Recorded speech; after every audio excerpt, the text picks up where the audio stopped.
नमस्कार मित्र, आज म तपाईलाई अत्यन्तै राम्रो टिप्स दिन गइरहेको छु। तपाईले यो टिप्स सुनिसकेपछि अवश्य तपाईको जीवन सफल हुनेछ र हरेक बिहान तपाईले सबेरै उठेर यस्तो काम गर्नुपर्ने हुन्छ र तपाईलाई भने जीवनमा कहिले पनि पैसाको कमी हुने छैन।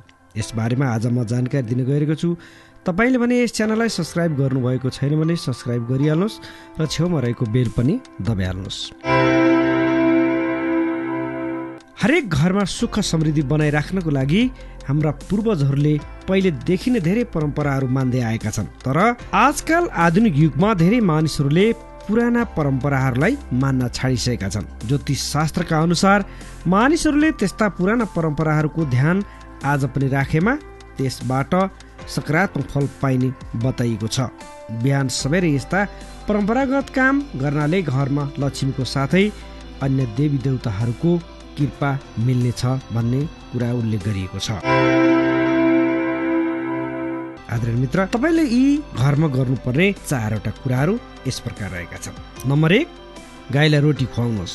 सधैँ बिहान जब रोटी बनाउनुहुन्छ तब पहिलो रोटी गाईको लागि छुट्याउनुहोस्। तपाईको घर वरपर गाई छ भने त्यो रोटी गाईलाई खुवाउनुहोस्। नम्बर 2, बिहानै हत्केला हेर्नुहोस्। बिहान उठ्ने बित्तिकै आफ्नो हत्केला हेर्नुहोस्।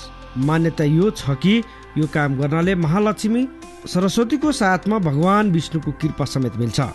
नम्बर 3, मन्दिर सफा राख्नुहोस्। घरको मन्दिरमा मूर्ति पूजाको सामान सही ढङ्गले सजाएको हुनुपर्छ। यसबाट देवी देवता प्रसन्न हुन्छन् र कुण्डलीको दोष पनि शान्त हुन सक्छ।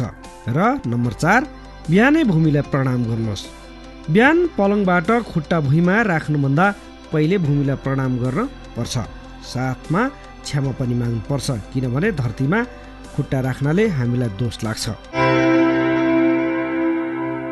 आदरणीय मित्र, मैले यस्ता विविध जानकारी तपाईहरुलाई दिने क्रम पनि जारी रहनेछ। तपाईले यस च्यानललाई सब्स्क्राइब गर्नुभएको छैन भने सब्स्क्राइब गर्नुहोस्, किनभने तपाईले चाहेको टिप्सहरू पनि पाउनुहुनेछ र तपाईलाई काम लाग्ने पनि छ।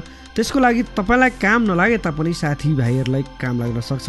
त्यसो गर्दा शेयर र लाइक गर्न पनि नभुल्नुहोला र छेउमा भएको बेललाई पनि दबाउनुहोला। हस्त यहाँको जीवन सुखमय रहोस्। नमस्ते।